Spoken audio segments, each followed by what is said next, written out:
Well, welcome back with this live look at Abercorn Street from our Carrie Hilliard's Southside Savannah sky cam. A little bit of traffic out there, but man, what a beautiful sky on a beautiful day and a busy day just out in Pooler.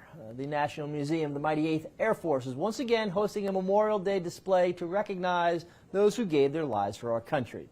Kyle is at the museum this morning where they're getting ready for the Flags for the Fallen display. Some people paying tribute right now. Kyle, they're doing that by volunteering their time. Yeah, it's a great way to pay tribute to those who offered their service for our country, taking a little bit of time out of your Wednesday morning and coming out here to plant the 26,000 flags, as we mentioned earlier, one flag per person, per airman who was lost in World War II as part of the Mighty 8th Air Force. I'm joined by John Brandaway, who is a volunteer coordinator out here today, kind of making sure that everything runs smoothly. We got, we're estimating a couple of hundred volunteers that will be out here this morning alone, and it looks like we might already have 1,000 flags that are up. We probably do. We install these flags in honor of the men of the 8th Air Force. Once these flags are installed, the view that you get is enormous. I mean, the enormity of their sacrifice, the history of the 8th Air Force, and what they did during World War II is really important. I've been volunteering here for almost 8 years. I love this museum, and I love the history of the 8th Air Force, but today it really hits you of what those men did. Take us through the process. We can kind of see folks that are doing this, but they grab their flags. They know exactly where to plant them and how far apart they're supposed to be. Right. So we do a lot of pre-planting. We were out for the last few days doing what we call assist lines. So we get kind of not precise, but really regularity within installing the flags. We use our handy dandy tool here. Handy dandy poker. We've got about 100 of these pokers, all welded by one of our volunteers here at the museum. And you basically just find your spot, 12 inches from the last flag, step,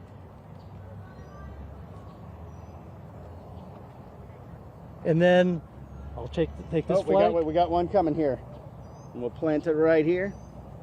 Just put it in the hole. And the probe, as we call it, does the spacing, so it gets the right height. And like I said, the uniformity always adds to really the impression of what all these guys sacrificed. It is quite the visual part of sacrifice. I want to bring you over here, a couple of the volunteers, and introduce you to Rachel, who's out here with her kids too. We got a lot of people, but you said you're also part of what organization? American Heritage Girls and Trail Life USA. And what did it mean to get them all out here today to come do this? Did you have to do some convincing?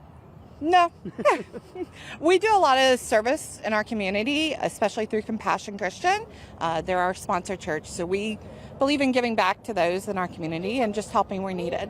What does it mean to you to be a part of this and to bring the kids out as well? My family is a military family. My grandfather served, my uncle retired from the military, so this is really near and dear to my heart, and we have a lot of military families in American Heritage Girls and Trail Life.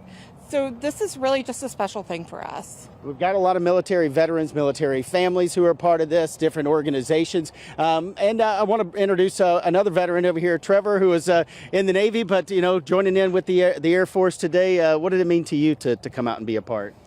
It's important to remember those that came before us, especially the great generation. As time goes along, we lose that remembrance, and things like this remind us. Have you seen this once it's all said and done? I have. This is my, I think, third or fourth year participating.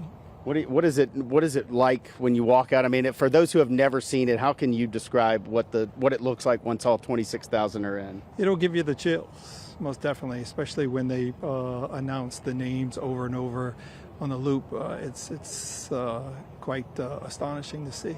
We appreciate your service both to our country and then out here today, giving back of your time. Thank you so much for being here. Yeah, thank you. All right, so this is going on throughout the day. As we mentioned, they had about 200 signed up to volunteer. There's a South Effingham ROTC group brought 35. That represents one of those 200 that signed up to volunteer. The ceremony on Friday, it's at 10:30. They got a B-17 flyover. That will kind of kick off the Flags for the Fallen. But if you are still looking for something to do today and you want to come out here and help out, as we said, 26,000 of these flags are going in the ground today, and you can come out and be a part of it and just give back a little to those who gave back so much for our country. Tim?